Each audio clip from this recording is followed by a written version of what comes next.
Bismillahirrahmanirrahim. Assalamualaikum warahmatullahi wabarakatuh. Alhamdulillahirabbil alamin. Wassalatu wassalamu ala Rasulillah wa ala alihi wa ashabihi wa mawalah. Rabbi shrah li sadri wa yassir li amri wahlul 'uqdatam min lisani yafqahu qawli.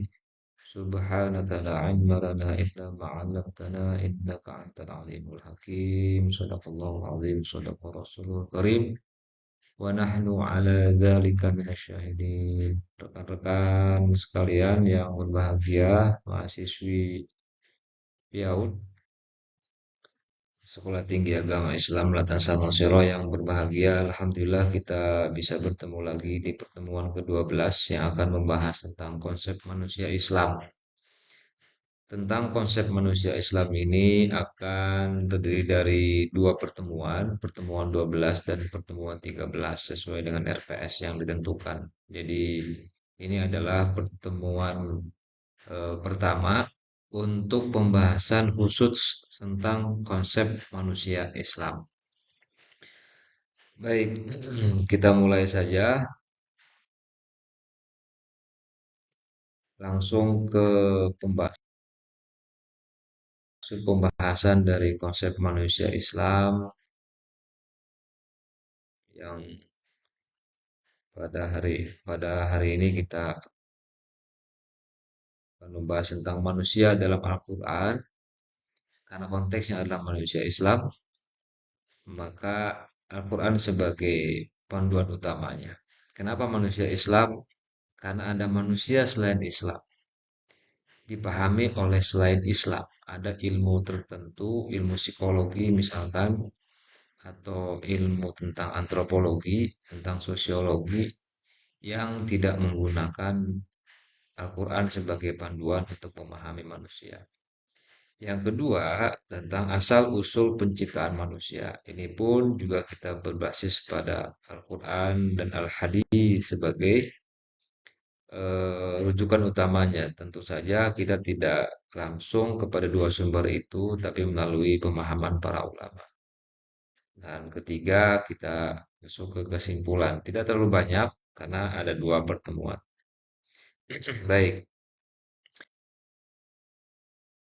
kenapa kita perlu memahami konsep manusia, terutama dalam konteks Islam? Karena ada keutamaan-keutamaan dalam diri manusia yang apabila manusia memahami kemanusiaan dirinya, maka di situ kita akan mengetahui status kita sebagai apa. Kita akan memahami tiga pertanyaan utama dalam Uqdatul Kubro. Pertanyaan-pertanyaan yang sangat filosofis, dari mana kita berasal, kemudian apa yang akan untuk apa kita hidup, dan kemana kita akan kembali. Nah, tiga pertanyaan ini harus dijawab oleh konsep manusia manapun. Nah, dalam Islam tentu saja ada yang membedakannya dengan konsep manusia yang non-Muslim.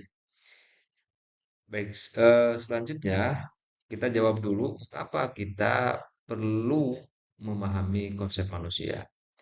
Ingat dalam Al-Quran surah Fussilat ayat 53 mengatakan sanurihim a'udzubillahi minasyaitonir rajim.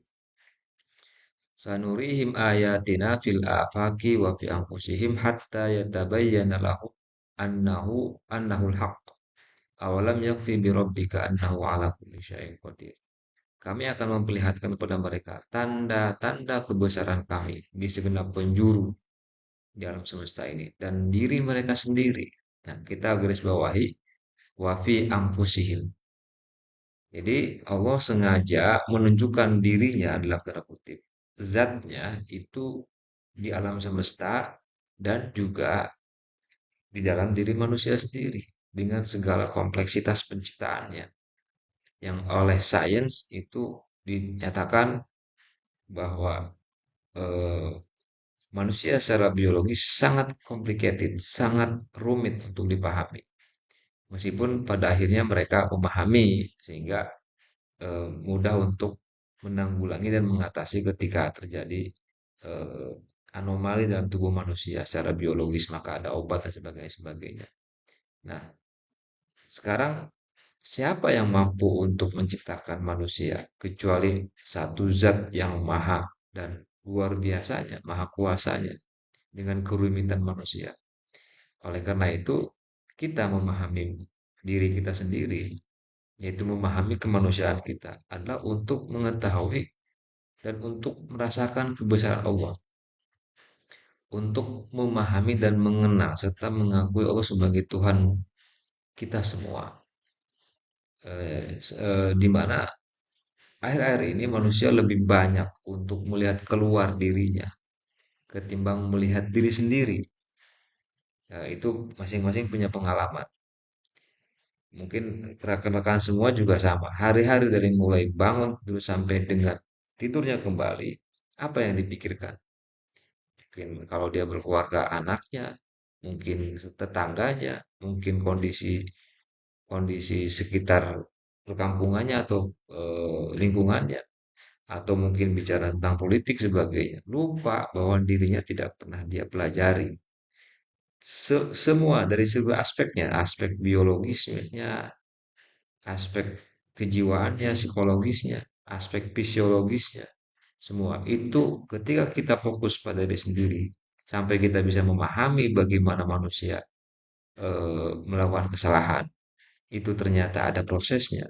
Bagi manusia itu melakukan kebaikan itu juga ada prosesnya.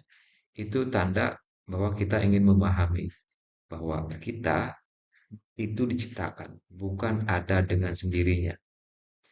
Itu yang pertama. Karena manusia itu rumit, manusia itu complicated secara biologis dan secara psikologis. Ketika kita memahaminya, memahami diri sendiri, memahami kemanusiaan kita diri sendiri, maka di saat yang sama kita memahami dan mengetahui siapa Tuhan kita. Karena tidak ada yang mampu untuk menciptakan manusia kecuali saat Allah Subhanahu wa taala. Nah, di sini ada satu ungkapan yang sangat terkenal di kalangan ulama sufi, yaitu Yahya bin Mu'ad ar-Razi yang sering disebut sebagai hadis, man arafa nafsahu faqad arafa rabbahu. Nah, sekali lagi, ini tidak ada saklanya, man arafa nafsahu faqad arafa rabbahu, yang artinya barang siapa yang mengenal dirinya, maka ia telah mengenal Tuhannya. Jadi Tuhan itu untuk dipahami dan diimani itu bisa dengan memahami diri sendiri. Dengan memahami diri sendiri, kita bisa mengontrol dan mengendalikan diri sendiri. Orang yang cenderung selalu, mohon maaf, misalnya bermaksiat, melakukan kemungkaran, itu cenderung tidak mampu mengontrol dirinya karena dia tidak mengetahui cara kerja kejiwaannya.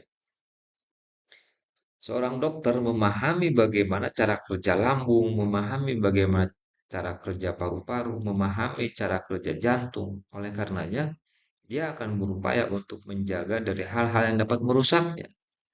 Itu dari sisi biologisnya. Dari sisi psikologisnya, seorang yang memahami kejiwaan manusia, dia akan berupaya untuk menjaga agar kesehatan batinnya, kesehatan jiwanya itu dilindungi atau dijaga dari apapun yang kira-kira akan merusak kejiwaannya.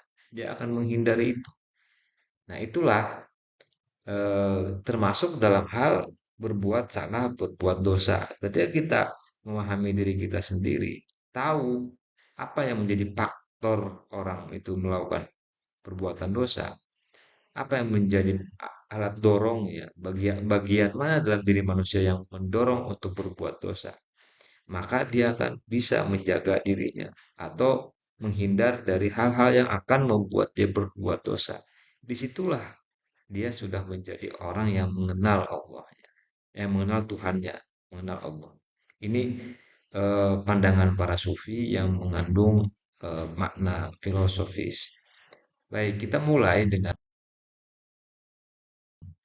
istilah manusia dalam Al-Quran. Karena kita merujuk pada Al-Quran, maka apa saja eh, apa khitab atau seruan Al-Quran atau panggilan Al-Quran kepada kita.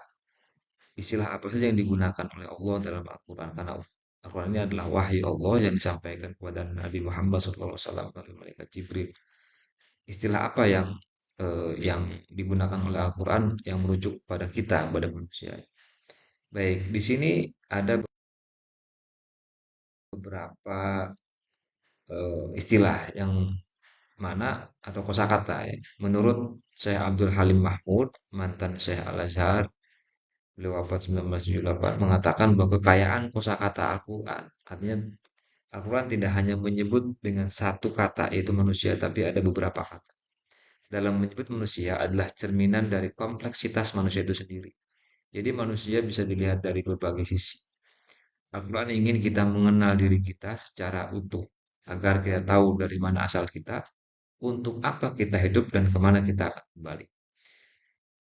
Yang pertama, Al-Quran menyebut manusia dengan kata An-Nas. An-Nas disebut dalam Al-Quran ini paling banyak, sekitar 240 kali dalam 53 surat.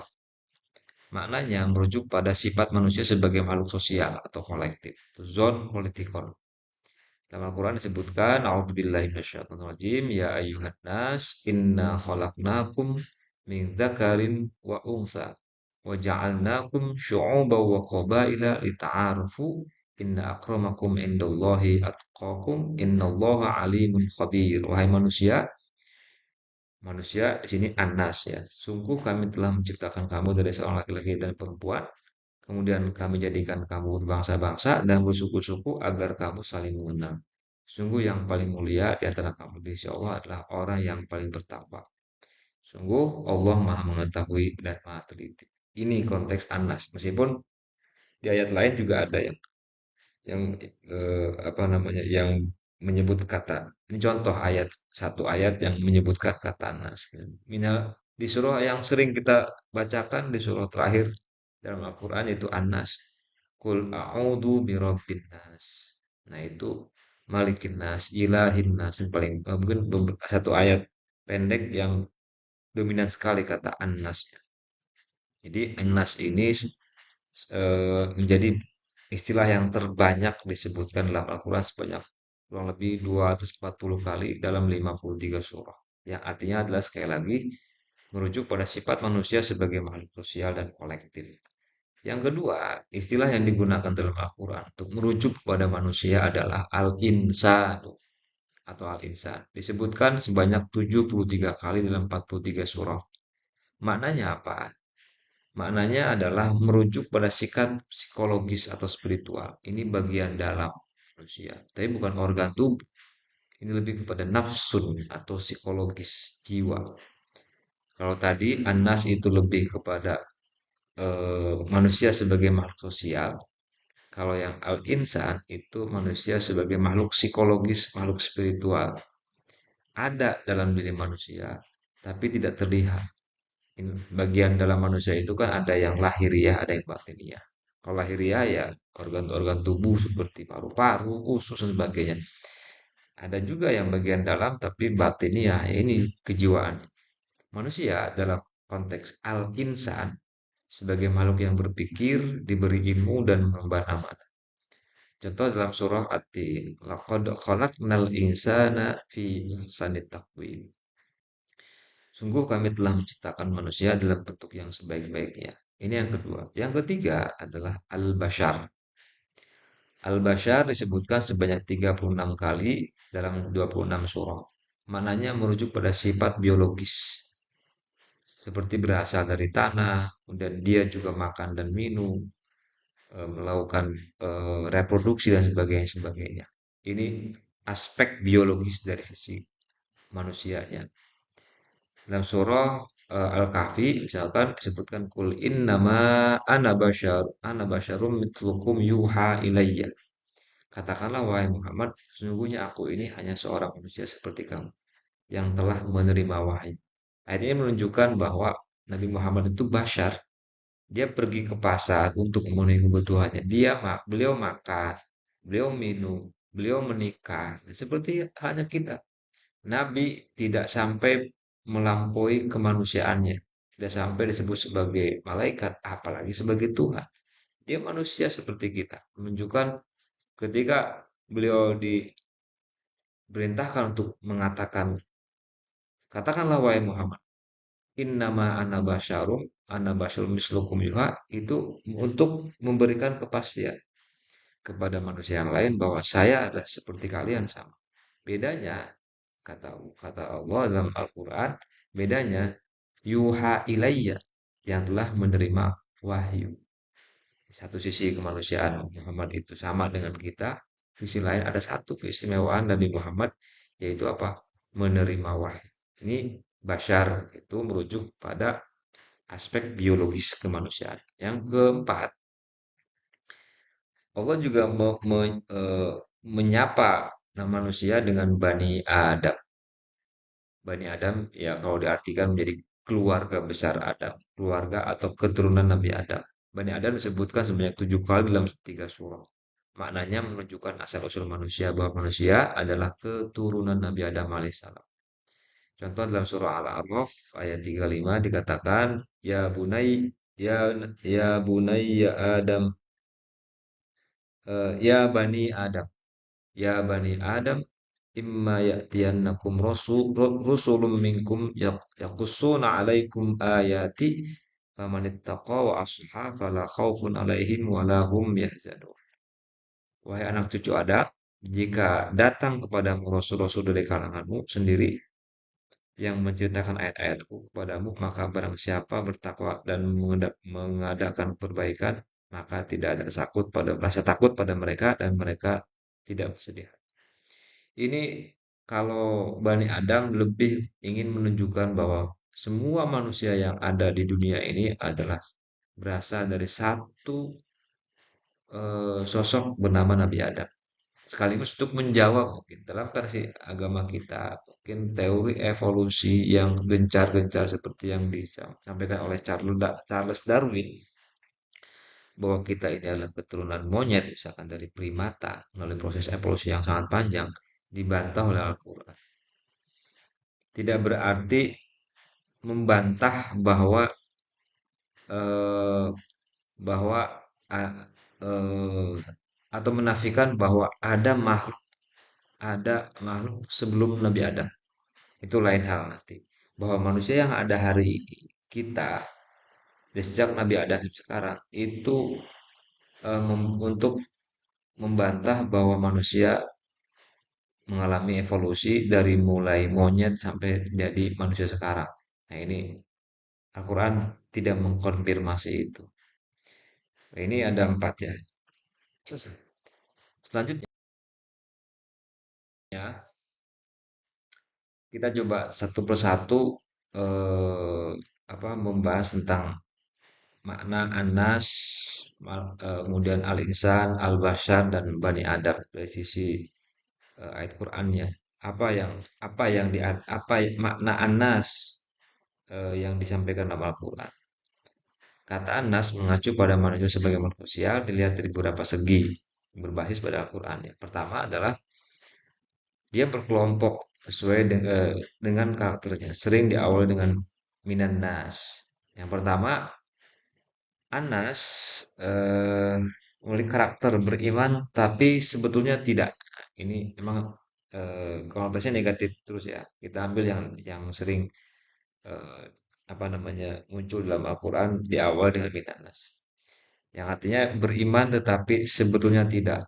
Wa minan nasi may yaqulu amanna billahi wa bil yaumil akhir wa ma hum bimumin.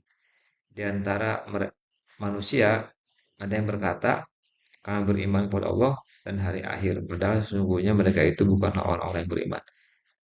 Jadi ada sekelompok manusia yang mengaku bahwa dia beriman padahal tidak. Jadi ini kelompok manusia. Allah menyapa manusia atau menjelaskan manusia dalam konteks sosial. Ada kelompok-kelompok, di mana ada kelompok yang munafik, ada kelompok yang amanah, ada kelompok yang beriman.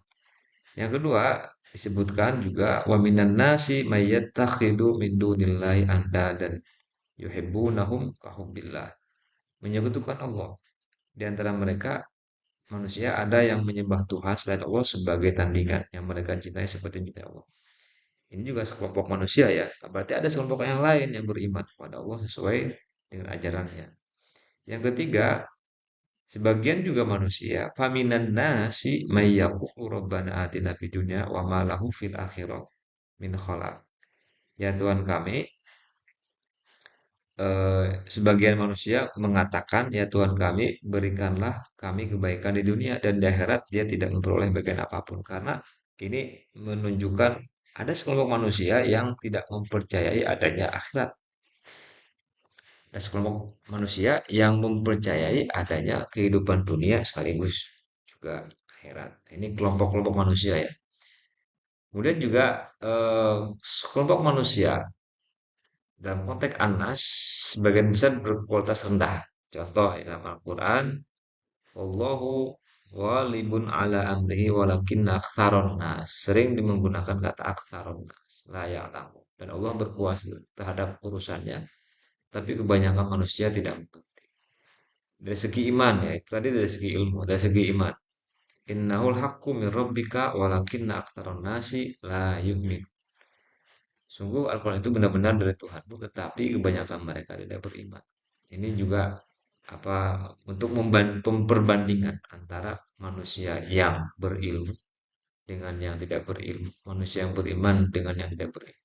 Dan terakhir adalah ada sekelompok manusia yang disebut sebagai anas yang tidak bersyukur.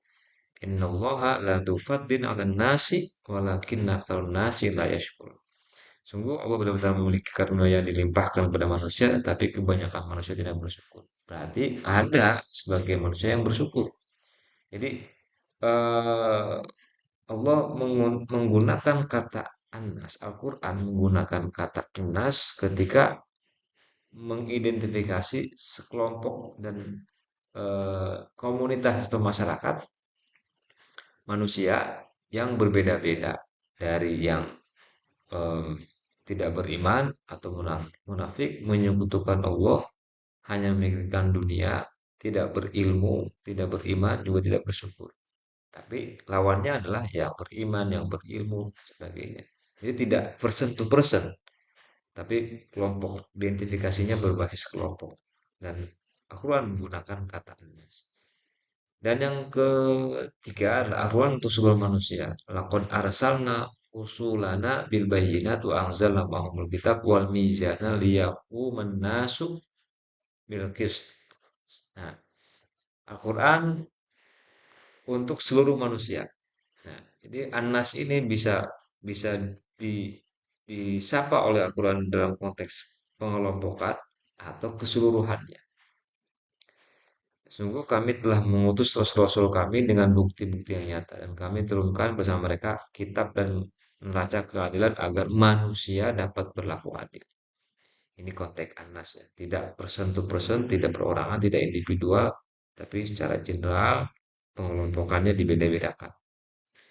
Seperti adalah taksonomi ya. Dalam ilmu biologi itu klasifikasi hewan-hewan. Ya, manusia pun juga diklasifikasikan. Nah, ketika Al-Quran mengklasifikasikan manusia itu menggunakan kata anas. Ya, yang selanjutnya Al-Insan. Nah, kita coba merujuk kepada tokoh mufassir Indonesia bernama Prof. Dr. Muhammad Quraisy Shihab. Kata al-insan itu adalah makhluk psikologis, spiritual, dan intelektual. Menurut beliau, dalam buku Wawasan Al-Quran, secara etimologi kata al-insan berakar kata dari hamzah, nun, dan sin. Untuk beberapa ulama memiliki kata turunan atau derivasi ya. Ins, insun, atau unas, atau anasi, atau insi, dan anas. Anas pun juga dari al-insan ya. Al-insan dapat diartikan harmonis, lemah lembut, tampak atau pelupa. Nah, ada beberapa ulama yang mengartikan al-insan itu dari kata nasia atau pelupa ya. Ini dalam buku Wawasan Al-Quran Quraisy. Nah, beliau menyimpulkan kata al-insan digunakan Al-Quran untuk menunjuk pada manusia dengan seluruh totalitasnya, jiwa dan raga. Manusia berbeda antara yang satu dengan yang lain akibat perbedaan fisik, mental, dan kecenderungan. Meskipun demikian, sepakat para ulama Untuk hak insan ini memang cenderung kepada faktor psikologis dan spiritual serta intelektualnya, kejiwaannya, tidak fokus pada raganya. Karena untuk raga nanti ada lagi khusus raga itu berarti tubuhnya, itu khusus ada pada istilah yang lain. Tapi untuk Quraisy Shihab, al-insan itu merujuk kepada dua itu, jiwa dan raganya. Oke, kita coba tetap merujuk kepada beliau sebagai seorang mufassir ya. Al-insan memiliki karakteristik. Ini ada 10 kok. Yang pertama, memiliki kesadaran diri. Seharusnya al-insan itu ketika dalam keadaan normal, memahami psikologinya, memahami dia akan memahami kekuatan dan kelemahan dirinya. Orang yang memahami kekuatan dan kelemahan dirinya, itulah orang yang memahami dan memiliki kesadaran diri. Ketika dia merasa tidak tahu, seharusnya dirinya atau jiwanya mendorong dia untuk belajar. Yang kedua, pemaknaan terhadap pengalaman hidup. Sehari-hari dia akan memberikan makna, nilai terhadap kehidupannya. Apa yang sudah saya lakukan hari ini? Itu sesuatu yang tidak bisa dilakukan oleh selain manusia. Dan dia akan membuat refleksi terhadap tujuan hidup dan pilihan moral. Dan menghadapi situasi ekonomi misalkan.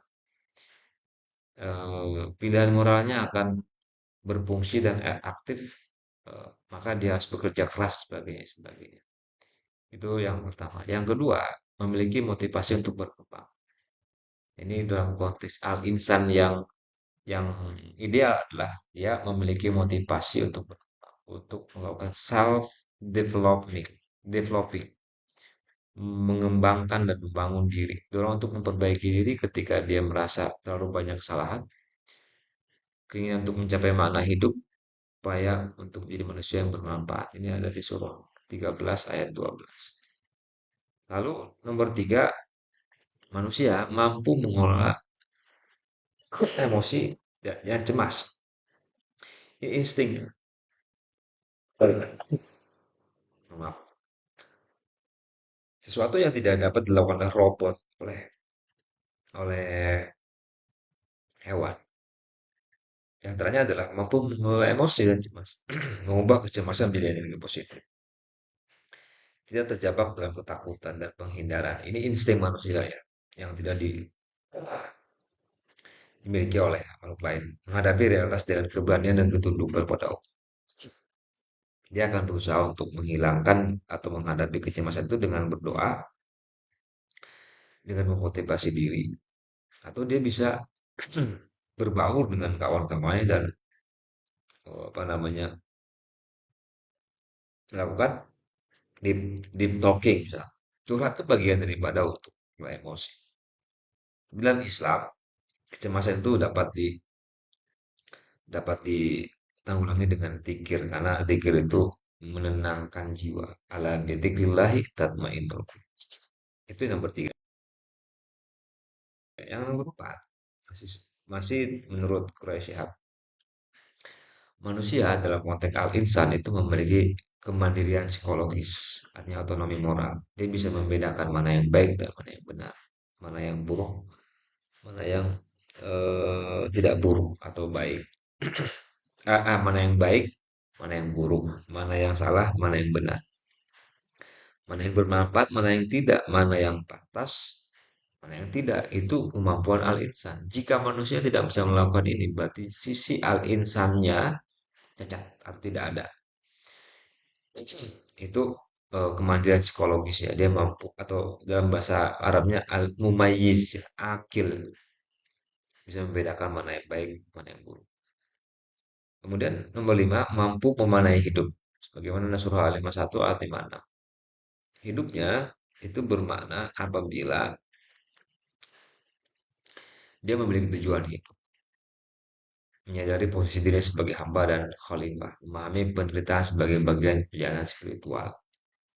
Hanya manusia yang mampu. Dan dalam konteks hanya dalam konteks al-insan yang mampu untuk menemukan makna hidup itu.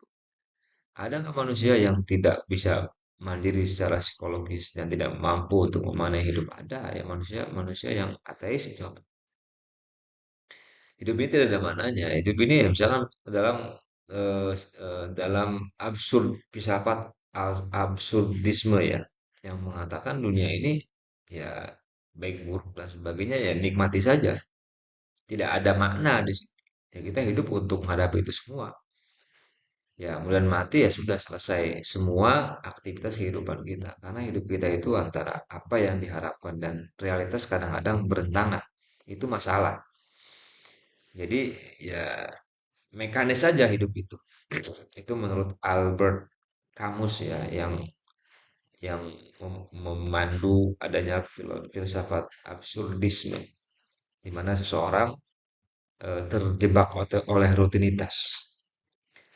eh, Albert Camus itu menggunakan mitologi Yunani untuk menjelaskan teorinya itu, di mana ada seorang bernama Sisyphus yang mendorong batu dari bawah kaki gunung sampai ke puncak gunung, kemudian dia gelontorkan lagi batunya ke bawah, setelah itu dia dorong lagi ke atas setiap hari begitu. Itulah kehidupan, nothing spesial, tidak ada mana apa-apa.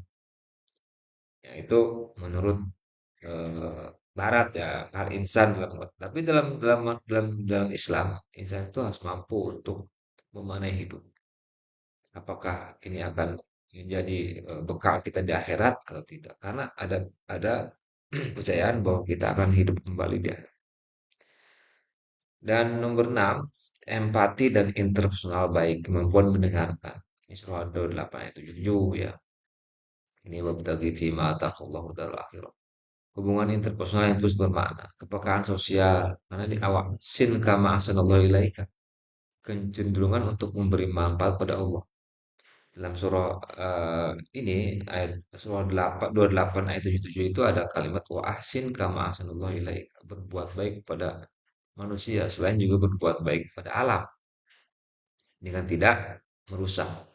Apa itu perbuatan baik terhadap orang lain? Itu yang memahami psikologi orang lain, mau mendengarkan, kemudian tulus dan mana dia pun juga akan merasakan seperti hal yang sama dan dia akan membutuhkan orang lain. Kepekaan sosial untuk memberi manfaat orang lain. Nomor 7, kreatif dan spontanitas sehat. Nah ini ketika ada orang, ini contohnya contoh. Ketika ada orang yang sepelik apapun masalah tapi dia terlihat terkontrol, terkendali, santai, tapi tetap fokus pada bagaimana menangani sebuah masalah. Itulah orang yang memiliki kreativitas dan spontanitas yang sehat. Contoh lagi untuk istilah spontanitas yang sehat adalah dia secara spontan mengekspresikan diri tanpa kehilangan etika. Canda, candaannya itu tidak membuat orang tersinggung, justru membuat muncul keakraban. Muncul keakraban, chemistry. Orang yang cepat akrab itu adalah orang yang memiliki kreativitas dan spontanitas. Ini hanya dimiliki oleh beberapa orang saja. Sehingga orang yang melihatnya merespon dengan baik. Wah, ini orang yang mudah untuk diajak ngobrol dan orang yang mudah untuk melakukan problem solving, mampu menghadirkan solusi. Nah, ini adalah salah satu karakter seorang pemimpin seharusnya ada di sini. Nomor 8, seimbang akal dan hatinya. Nah, ini al-insan ya, karena kata Prusia, Prof. Prusia bahwa al-insan tidak hanya soal psikologis, tapi juga spiritualnya, hati, dan intelektual, seimbang. Tidak terlalu dominan akal, juga tidak sehingga menjadi rasionalis, semua diukur dengan akal. Tidak terlalu juga spiritualis, lebih banyak apa namanya memahami dunia ini sebagai sebuah takdir tanpa ada upaya apa-apa. Tapi menggabungkan di antara dua itu, bagaimana dia tetap berpikir rasional, namun demikian dia juga berharap agar ada bimbingan hidayah atau inspirasi ilham, yaitu manusia dalam konteks al-insan. Manusia dalam konteks al-insan selanjutnya adalah ketahanan psikologis, kemampuan bangkit dari keterpurukan, adaptasi terhadap ujian hidup, keteguhan menghadapi tekanan psikologis.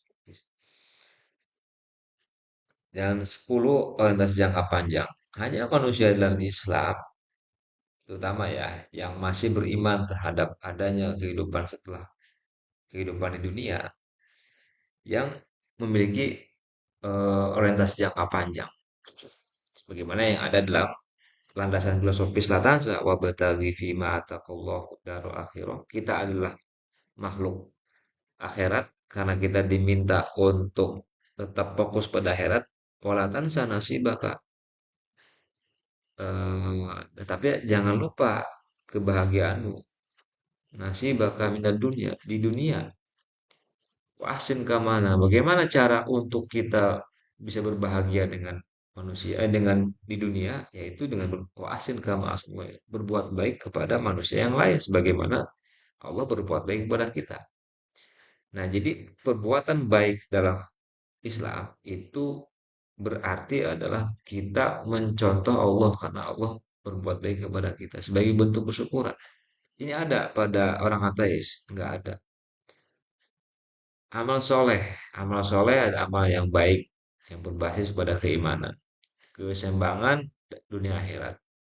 Lebih tepat mungkin proporsional ya, atau lebih lebih utama ya akhirat. Tapi memang kita tidak boleh melupakan kehidupan dunia. Ini adalah sikap yang proporsional, tawasud, artinya bisa menempatkan dunia pada tempatnya tentu dan memahami dunia dalam konteks ukhrawi. Kita menolong orang yang sedang berkebutuhan itu di dunia, tapi bisa bernilai ukhrawi. Kita mengajar atau kita berbuat baik pada orang tua itu duniawi, tapi bernilai ukhrawi. Nah, ini sekali lagi adalah karakter-karakter yang dijelaskan oleh Quraisy untuk kata al-insan dalam Al-Quran. Nah, selanjutnya adalah bashar. Masih kita mengutip dan merujuk kepada tafsirnya Prof. Quraisy. Al-bashar menurut beliau dalam tafsir Al-Misbah diambil dari kata bashar yang artinya kulit. Kemudian kulit ini tentu berbeda dengan binatang pada umumnya. Jika dibandingkan dengan binatang yang masih didominasi oleh bulu yang menutupinya dan manusia memiliki bulu tapi tidak dominan. Kulit manusia tampak pada permukaan. Manusia memiliki gambaran fisik atau wujud nyata dalam bentuk yang padat.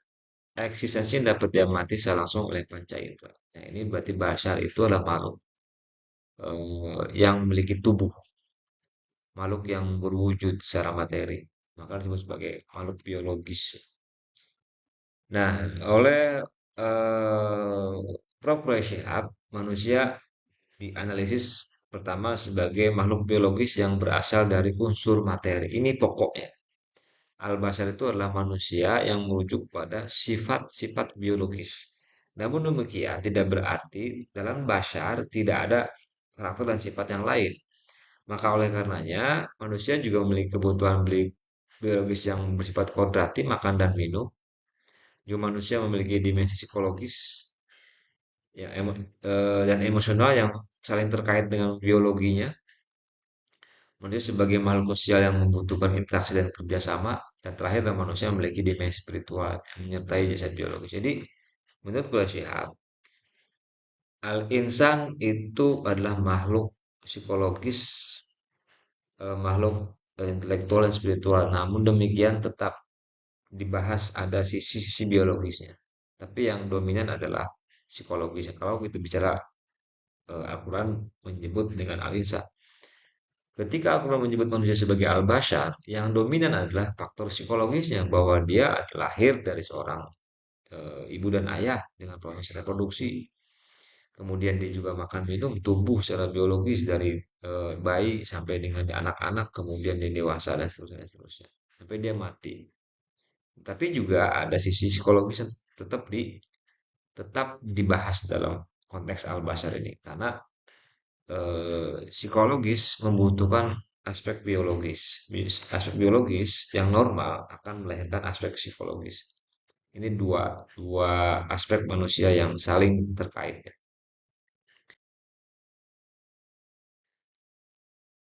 Oke, Al-Bashar sebagai makhluk biologis diterangkan di sini pertama manusia sebagai makhluk biologis yang berasal dari unsur material.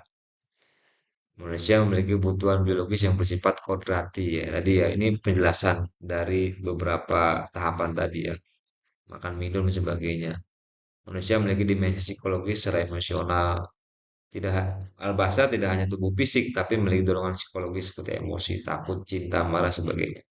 Manusia sebagai makhluk sosial yang membutuhkan interaksi dan kerjasama.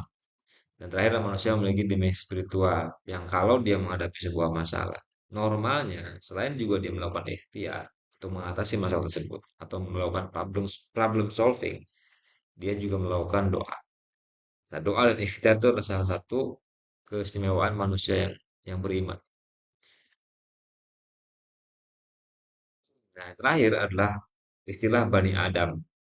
Istilah Bani Adam ini saya ambil contoh dari tafsirnya dari Syekh Tontowi Jawahari. Ini adalah seorang mufasir cendekiawan Muslim Mesir sebagai penyusun kitab tafsir Al-Jawahir di tafsir Quran Al-Karim. Tafsir Quran paling ilmiah abad 20 ya karena tafsir bilik ilmiah atau tafsir sains yang dikonfirmasi oleh ilmu-ilmu sains di biologi, kimia. Beliau melihat itu karena basically Syekh Tontowi ini adalah seorang saintis yang juga seorang ulama. Jadi kemampuan kepakaran beliau dalam bidang sains, biologi, bio, bio molekuler dan kemudian kimia itu berdampingan dan kepakaran beliau dalam bidang tafsir. Akhirnya beliau dalam memahami Bani Adam itu artinya adalah bahwa manusia adalah satu keluarga besar.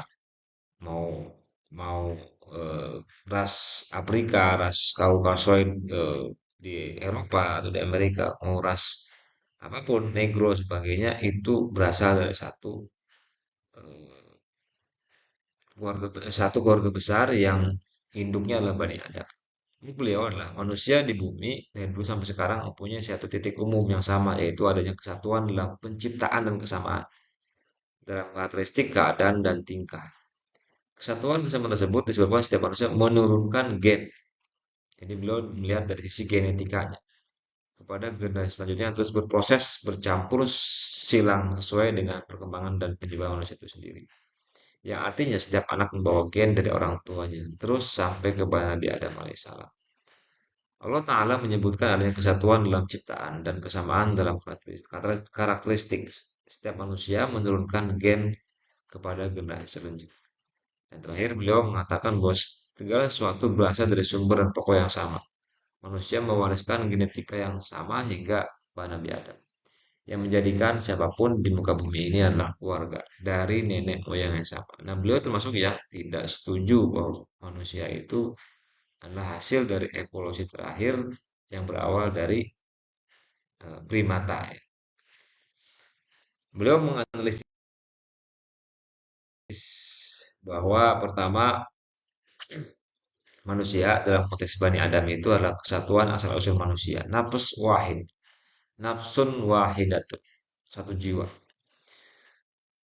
Kemudian pewaris sifat dan tahapan penciptaan genetika. Ayat embriologi ada surah Al-Mu'minun ayat 12-14. Kemudian campuran genetik nutfah amsyaj.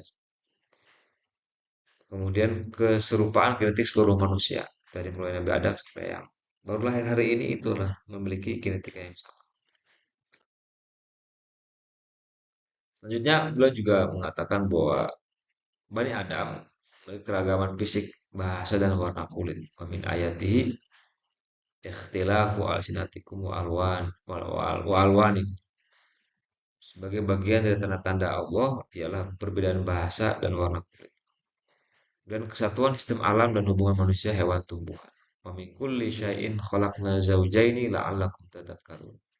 Itu ada kesamaan manusia itu apa namanya azwaj diciptakan secara berpasang-pasangan min dzakarin wa unsa inna khalaqnakum min dzakarin wa unsa kata Allah. Sesungguhnya kami menciptakan kamu wahai manusia dari laki-laki dan perempuan pun juga terjadi dan ada di hewan dan tumbuhan. Wa min kulli syai'in khalaqna zawjayn. Nah, ini sama ada kesamaan, bukan kesamaan genetika ya, tapi ada kesamaan sifat bahwa manusia diciptakan secara berpasang-pasangan, hewan pun juga berpasang-pasangan. Segala makhluk hidup, manusia, hewan, tumbuhan memiliki pola biologis yang serupa. Kesatuan ciptaan dan kemudahan bagi Allah.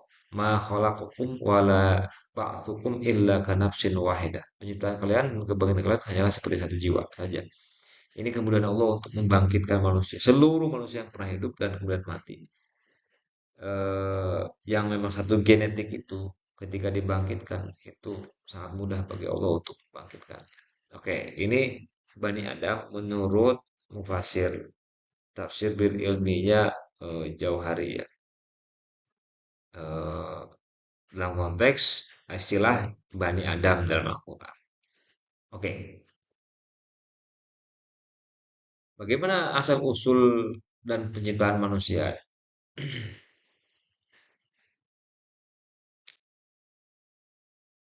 Kita mulai dari istilah-istilah yang menggambarkan bagaimana manusia itu diciptakan di dalam Al-Quran. Ingat ya, dalam Al-Quran itu juga dijelaskan bagaimana manusia pertama itu Nabi Adam diciptakan dan manusia secara umumnya kita diciptakan. Ada perbedaan. Maka di sini bercampur ya.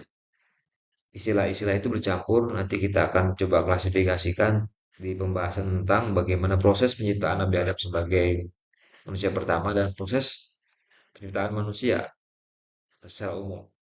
Itu ada istilah turob atau tanah, turob dan nutfah, tanah dan setetes air mani. Ini letak suratnya. Tin dan nutfah, kombinasi antara tanah dan setetes air mani sama. Tin saja atau tanah, sol min hama'im masnun, tanah liat kering dari lumpur hitam yang diberi bentuk. Oh ya, untuk turab ini adalah tanah kering ya. Ada tin tanah yang sudah mulai basah. Itu pengertian dari para pasir ya. Nah, setelah tanah kering, kemudian eh, eh, apa namanya bercampur dengan air tanah yang basah, dia akan menjadi sosol min hama'in masnun, tanah liat kering dari lumpur hitam yang diberi bentuk seperti tembikar ketika ingin membuat kendi dan misalkan membuat atau apapun lah piring dan sebagainya dari tanah ya. Sosol kalfakor, nah tanah kering seperti tembikar. Ini bayangkanlah manusia diciptakan oleh Allah itu seperti kita membuat patung dari tanah liat. Ma'in muhin, air yang hina. Nutfah itu juga ada status air mani. Kemudian kun fayakun kalau ini adalah perintah untuk jadilah maka dia jadi. Ini khusus untuk manusia pertama ya. Nafsun wahidah artinya jiwa yang satu. Lahirlah Hawa, nanti kita akan bahas.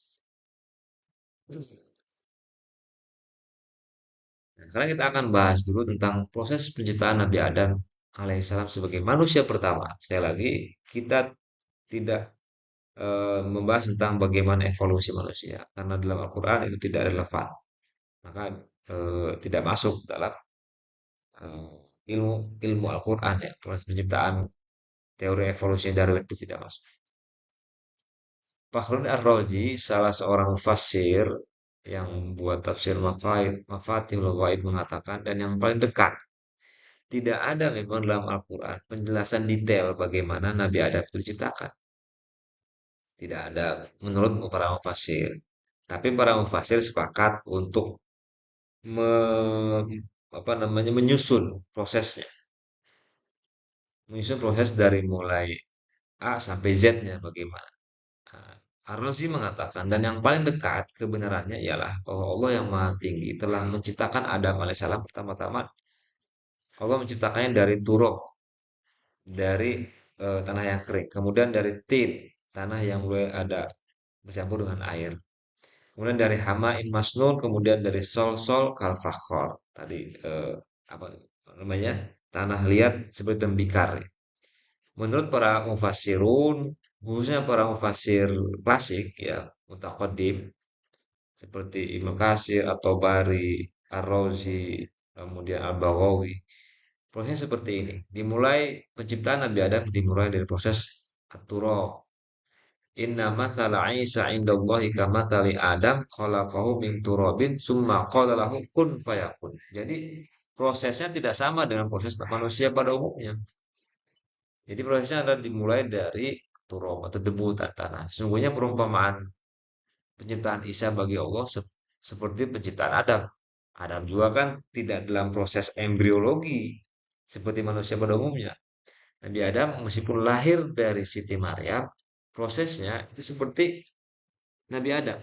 Nabi Isa ya. Nabi Isa meskipun lahir dari seorang ibu bernama Siti Maryam, tapi prosesnya sama dengan Nabi Adam. Dia diciptakan langsung oleh Allah dari turab ya, tanah. Dan tahap selanjutnya adalah tanah basah, atin. Alladzi ahsana kulla syai'in khalaqahu wa bada khalqal insan min tin. Sekali lagi ini untuk Nabi Adam ya, tidak bukan untuk manusia pada umumnya. Yang berindah segala sesuatu yang diciptakan dan yang mulai mencipta manusia dari tanah yang basah ya. Kalau tadi kan turab, tanah yang kering. Kemudian yang tahap ketiga dan walaqad khalaqnal insana min solsolin min hama'in masnun. Min hama'in masnun. Hama'in masnun tanah liat yang berbau dan dibentuk. Coba antum ibu-ibu bayangkan dari tanah yang kering kena air jadi atin, jadi turap tin, kemudian dia menjadi tanah liat yang berbau dan dibentuk. Dan sungguh telah diciptakan manusia dari tanah liat kering, dari lumpur hitam yang diberi bentuk. Nah, tadi coba bayangkan kita sedang membuat boneka atau misalkan manusia salju gitu. Kalau itu kan salju ini tanah. Jadi dari tembikar. Nah, kemudian tahap selanjutnya adalah dari sol-sol atau tanah liat kering tembikar. Tanah liat yang sudah mulai agak mengeras tapi masih bisa diatur, masih bisa dipola. Khalaqal insana min solsolin kal fakhar. Insan di sini adalah Nabi Adam ya. Dia menciptakan manusia dari tanah kering seperti tembikar. Nah, setelah berwujud manusia, maka jadilah dia menjadi manusia sebagaimana kita. Summa qala lahu kun fayakun. Dan dia berkata kepadanya, jadilah, maka jadilah. Ini proses penciptaan Nabi Adam berdasarkan keterangan dari para mufassir, terutama Al-Imam Fakhruddin Ar-Razi yang beliau hidup dari abad ke-12 sampai abad 13 ya. 150, 1150 sampai dengan 1210 Masehi. Nabi Adam. Nah, bagaimana dengan Siti Hawa yang disebut sebagai istri Nabi Adam atau pasangan Nabi Adam? Siti Hawa, Al-Quran menyebutkan bahwa dia diciptakan dari diri Adam min nafsin wahidatin dari surah An-Nisa ayat 1. Ya ayuhan nas ittaqu rabbakumul ladzi khalaqakum min nafsin wahidah wa khalaqa minha zawjaha. Saya garis bawahi wa khalaqa minha zawjaha, dan Allah menciptakan pasangannya yaitu Hawa dari dirinya. Ini pun juga tidak dijelaskan secara detail. Nanti akan ada mufasir yang menjelaskan bagaimana prosesnya. Dan hadis juga ada. Nah, ini ada surah yang lain juga mengatakan huwallazi khalaqakum min nafsin wahidah. Bahwa Allah menciptakan kamu dari jiwa yang satu. Wa ja'ala minha min nafsin wahidatin, dan Allah menciptakan dari tubuh yang satu itu yaitu Nabi Adam zaujah, istrinya atau pasangannya. Liyas kuna ilaiha, agar dia merasa senang kepadanya, agar Nabi Adam senang kepada Siti Hawa. Disitulah proses reproduksi ya. Maka setelah dicampurinya istri mengandung dan seterusnya. Nah, kita coba akan bahas dulu Siti Hawa seperti apa. Ada nggak kata Hawa? Tidak ada dalam Al-Quran. Hawa itu, oke, proses dulu. Kita bicara masalah proses penciptaan Hawanya ya.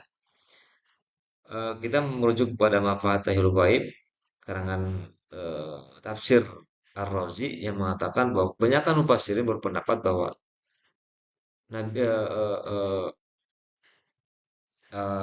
Siti Hawa tercipta tatkala Allah menciptakan Adam.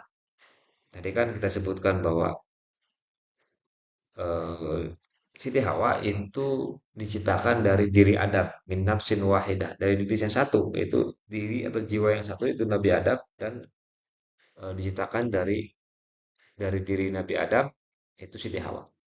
Satu prosesnya adalah Allah membuat Adam tertidur. Prosesnya nih.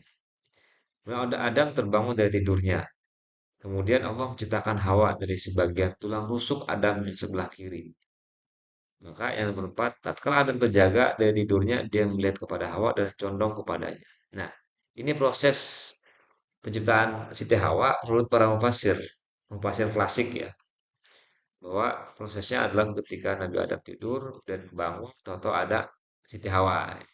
Ini bagian daripada ilmu gaib ya, yang mesti kita percaya karena memang ini adalah bagian daripada keimanan.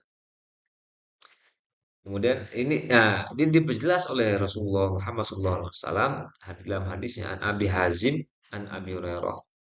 Qala qala Rasulullah SAW istausu bin nisa'i fa innal mar'ata khuliqat min dila'in. Oke. Wa inna a'waja syai'in fid dila' a'lahu fa in dhahabta tuqimuhu kasartahu fa in taraktahu lam yazal a'waja fastausu bin nisa. Rasulullah bersabda, kita fokus pada ini ya, proses penciptaan Siti Hawanya ya. Nasihatilah para wanita karena wanita diciptakan dari tulang rusuk yang bengkok. Nah, berarti ini mengkonfirmasi para eh, tafsir para mufasir mutaqaddim klasik yang menyatakan bahwa Siti Hawa diciptakan dari tulang rusuk sebelah kirinya Nabi Adam. Dikonfirmasi dalam hadis ini. Diciptakan dari tulang rusuk yang bengkok. Dan yang paling bengkok dari tulang rusuk adalah pangkalnya. Jika kamu mencoba untuk meluruskannya, maka dia akan patah. Namun bila kamu biarkan, maka dia akan bengkok. Untuk itu nasihatilah para wanita. Intinya adalah kesabaran dalam menasihati kaum Hawa ya. Ini prosesnya. Kita fokus pada bagaimana Siti Hawa itu diciptakan dari Nabi Adam, dan prosesnya adalah Nabi Adam tidur, kemudian bangun, tahu-tahu sudah ada Siti Hawa, dan Siti Hawa diciptakan dari tulang rusuk Nabi Adam sebelah kiri dan dikonfirmasi oleh hadis Rasulullah SAW. Nah, ada sebagian mufasir yang mengatakan itu maknanya majas, bukan yang sebenarnya, bukan proses yang sebenarnya, tapi bersifat metafor, artinya majazi. Maka dijawab oleh Ar-Razi, jikalau memang manusia itu tidak benar-benar diciptakan dari tulang rusuk Adam, terutama ya yang majas itu tulang rusuk, karena ada pasir yang terutama pasir-pasir yang belakangan hari, pasir-pasir modern yang tidak setuju. Karena ada konsekuensinya apa? Kalau perempuan itu diciptakan dari tulang rusuk Adam, Siti Hawa ya, yang menjadi representasi kaum Hawa setelahnya. Berarti perempuan itu adalah manusia kelas 2 setelah laki-laki. Jadi ada yang, tapi itu sudah terantisipasi oleh para mufasir sejak dulu ya. Pasti ada yang protes nih kalau perempuan. Maka dia menjawab, jikalau memang manusia itu tidak benar-benar diciptakan dari tulang rusuk Adam, karena memang nuansanya ini nuansa metafor ya, Majas. Dan istilah itu hanya merujuk pada sebuah kiasan saja, maka apa manfaat hadis yang menyebutkan bahwa perempuan tercipta dari tulang rusuk Adam? Ya tidak ada, artinya dua-duanya ya, baik tafsir eh, apa namanya, tafsir yang mengatakan bahwa Siti Hawa tercipta dari tulang rusuk Nabi Adam dan juga dikonfirmasi oleh hadis ini, artinya linear atau fix benar, karena Rasulullah pun mengatakan demikian. Kok masih begitu ya? Berarti ini soal keimanan. Apakah Anda mau iman atau tidak? Oke, ini masih proses ciptakannya Hawa dari tulang rusuk Nabi Adam. Dan masih masih penciptaan Hawa, dari mana nama Hawa ini? Karena dalam Quran pun tidak disebutkan siapa ini perempuan yang mendampingi Nabi Adam. Ternyata Nama Hawa itu dalam bahasa Arab Hawa dihubungkan dengan kata hayyun, hay yang berarti hidup karena dia adalah ibu semua manusia yang menghidupkan keturunan. Yang kedua, Ibn Abbas. Ini adalah em, apa namanya sepupu Rasulullah ya. Ibnu Abbas ini berarti anaknya Abbas, pamannya Rasul. Dan para mufassir klasik seperti Ibnu Katsir menyebutkan nama ini dalam versi mereka merujuk pada riwayat Israiliyat dari sumber Bani Israel yang telah diterima secara umum dalam Islam selama tidak bertentangan dengan syariat. Ya ada istilah Israiliyat berarti ada sumber informasi yang tidak dalam Al-Quran tapi diambil yang kemudian itu menopang tafsir Al-Quran ya. Tapi tidak semua yang Israiliyat itu diambil, yang tidak bertentangan. Dari Israiliyat ini terutama dari Taurat ya. Dan Taurat itu kalau kita lihat dari Old Testament, Perjanjian Lama, orang orang sekarang menyebutnya Taurat itu adalah Perjanjian Lama ya. Nama Hawa secara eksplisit disebutkan dalam kitab Kejadian ayat 20 atau Genesis. Disebutkan dan manusia itu memberi nama Hawa, Eve kepada istrinya karena dialah yang menjadi ibu semua yang hidup. Etimologi nama Hawa dalam bahasa Ibrani, Cawah, saya tidak tahu bagaimana bacanya ya, juga terkait dengan kata hidup.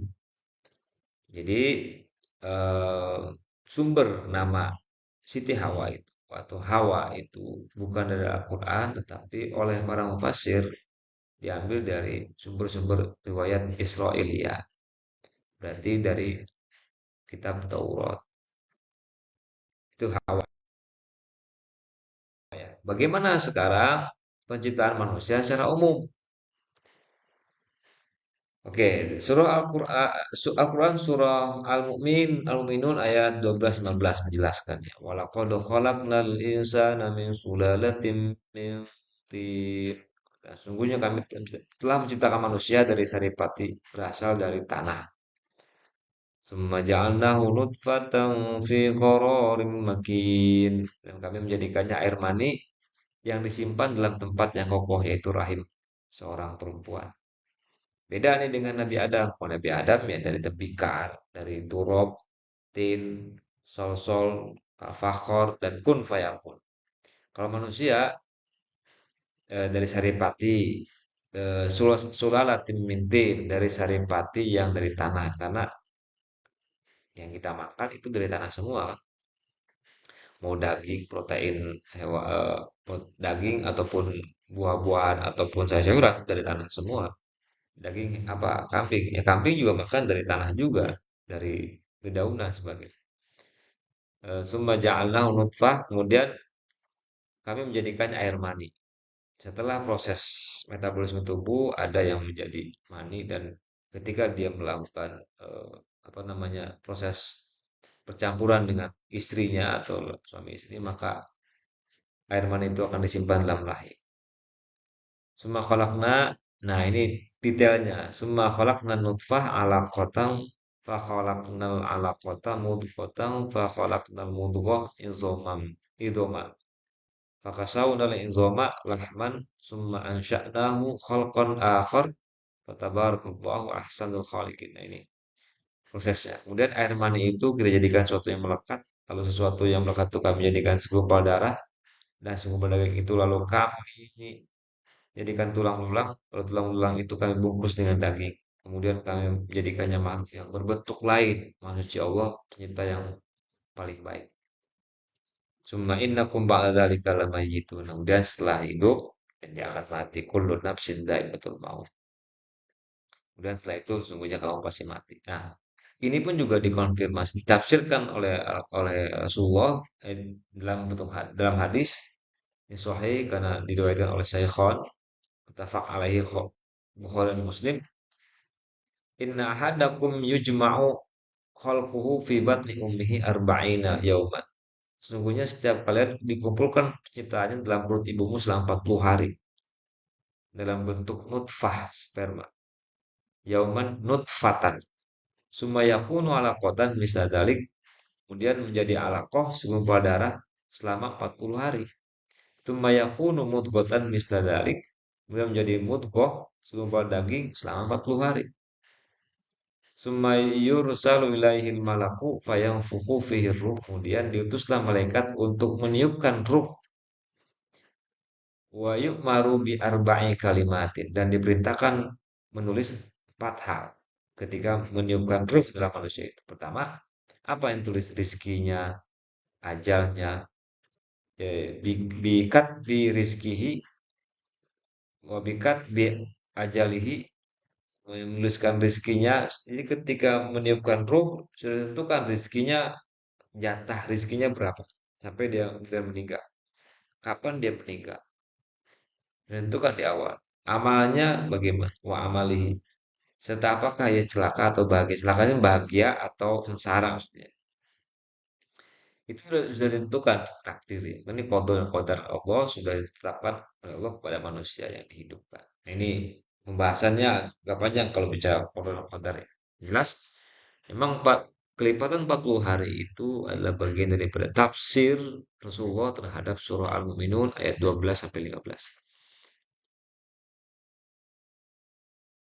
Begini prosesnya. Nah, proses kejadian manusia berdasarkan surah Al-Mu'minun dan hadis Rasulullah tadi. Pertama dari nutfah, yaitu air mani.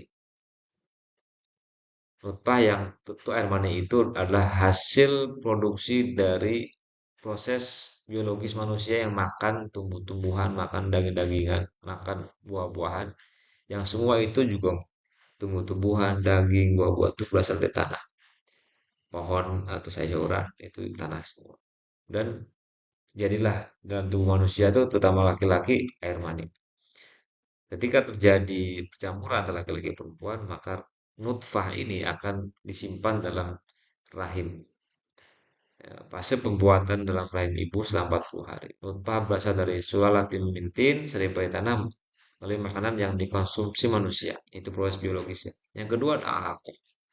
Fase terbentuknya segumpal darah selama 40 hari. Dan nutfah 40 hari, alaqah 40 hari.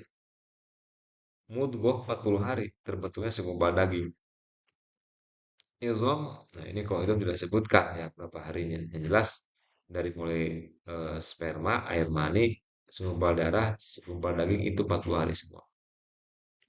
Terbentuk tulang dan ditiupkannya roh. Tadi sudah sebutkan ya. Allah mengutus malaikat untuk meniupkan roh kepada manusia secara umum ya. Dan ditentukan juga rizkinya bagaimana, kematiannya kapan, amal ibadahnya bagaimana, sengsara dan bahagianya bagaimana, itu ditentukan pada saat ditiupkannya ruh dalam rahim ibu kita.